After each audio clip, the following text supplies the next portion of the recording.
Good morning students and welcome to my SST class. Hope you all are fine. Stay at home and stay safe. Beta, in my previous video we were studied the revolt of 1857, the causes of the revolt of 1857. हमने ये पढ़ा था ना, सिपाही विद्रोह, जिसको हम आज़ादी की पहली लड़ाई भी कहते हैं। और सिपाही विद्रोह का कारण हमने देखा था कि सामाजिक कारण क्या थे, उसके बाद हमारे पॉलिटिकल कारण क्या थे, राजनीतिक कारण, और हमारे रिसेंट यानी तात्कालिक कारण क्या थे। जो तात्कालिक कारण थे, सैन्य कारण थे, वो सैनिकों के असंतोष के क्या कारण थे, ये सारी बातें मैंने आपको कल के वीडियो में बताई थी।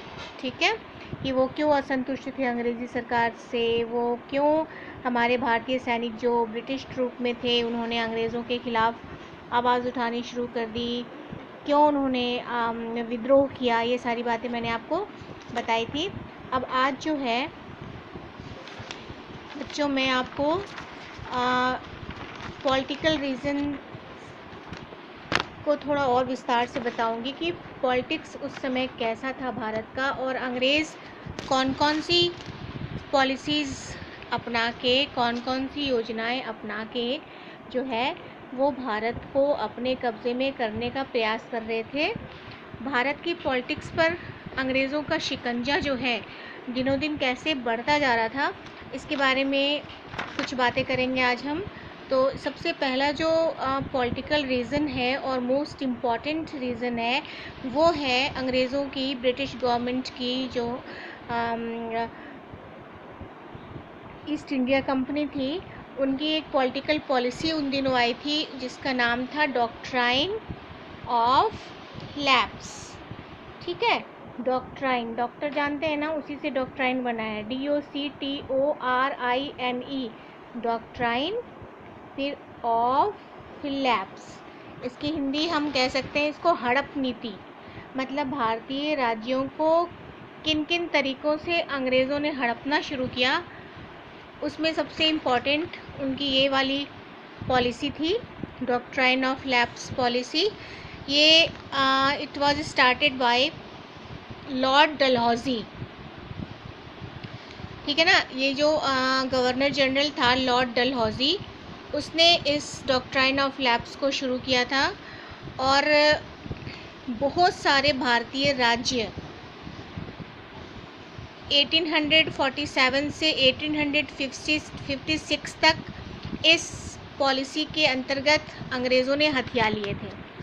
ठीक है, 1847 से 1856 के बीच में डॉक्ट्राइन ऑफ लैप्स के द्वारा जो लॉर्ड डलहौजी ने शुरू किया था भारत में, बहुत सारे भारतीय राज्य हड़प लिए गए थे। अब इसके अंदर क्या बातें थी, क्या था मेन पॉलिसी, इसके रूल्स क्या थे, देखिए उसके बारे में।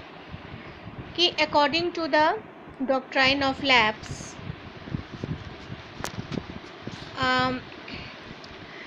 the state which had not any natural heir, या state without any natural heir, heir मतलब होता है वारिस, उत्तराधिकारी, automatically gone under the company rule और द ब्रिटिश गवर्नमेंट। समझ में आई बात।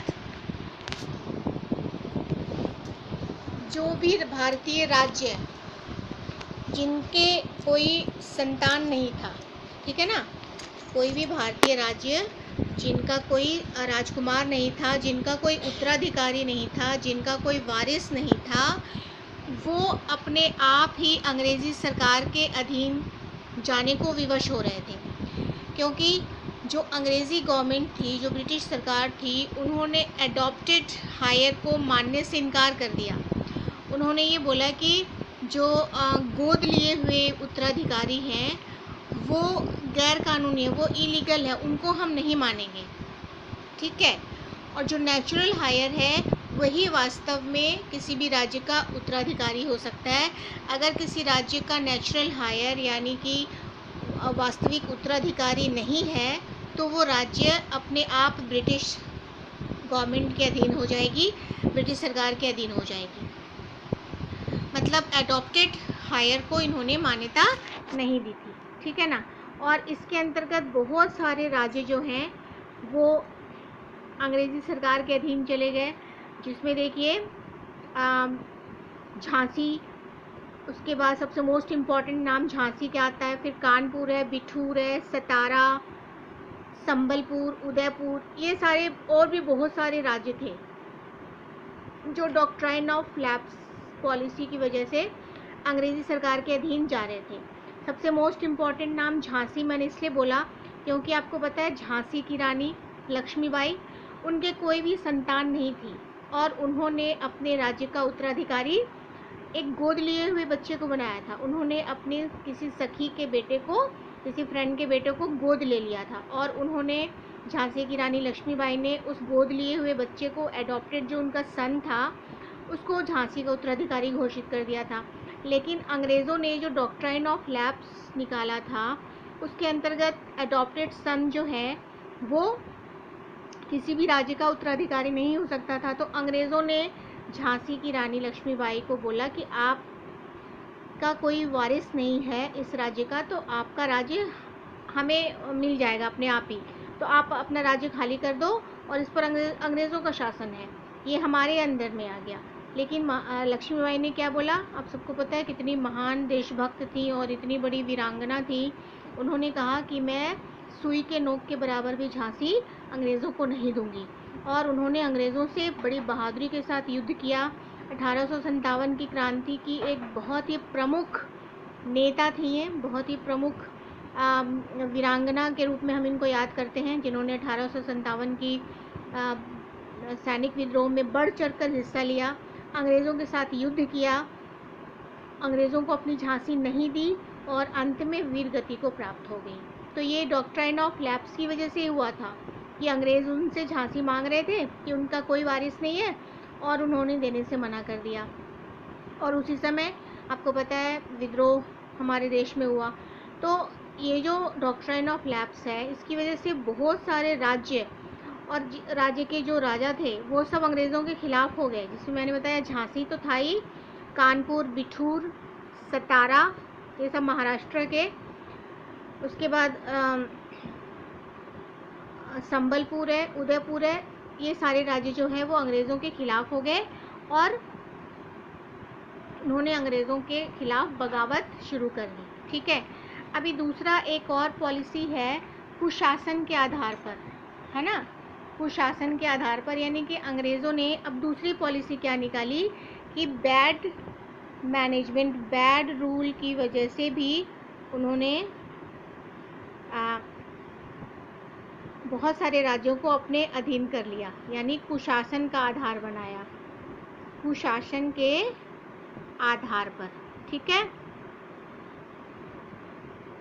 इसके अंतर्गत अंग्रेज़ों ने सबसे पहले अवध को एंड बंगाल को, ठीक है ना, वॉज एनेक्स्ड, एनेक्स्ड मतलब होता है अधिकार कर लेना, अंडर दिस पॉलिसी, अंडर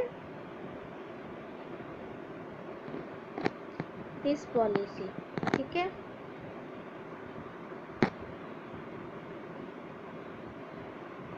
समझ में आई बात।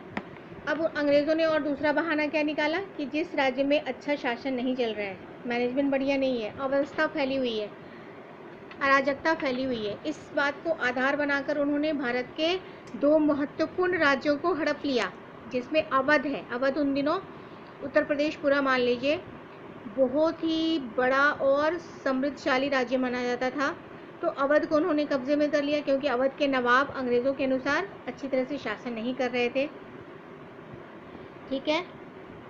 और दूसरा बंगाल, बंगाल उन दिनों भारत का सबसे ज़्यादा रिवेन्यू देने वाला, सबसे ज़्यादा कर टैक्स लगान देने वाला जो राज्य था वो बंगाल था, और सबसे ज़्यादा समृद्धशाली, यहाँ पर बहुत अच्छी खेती होती थी, पैदावार बहुत बढ़िया थी, यहाँ पर ट्रांसपोर्टेशन की बहुत ज़्यादा सुविधाएं थी, प्लेन्स था तो रोडवेज़ भी था, और बहुत सारी नदियाँ बहती थी तो वाटरवेज़ भी था।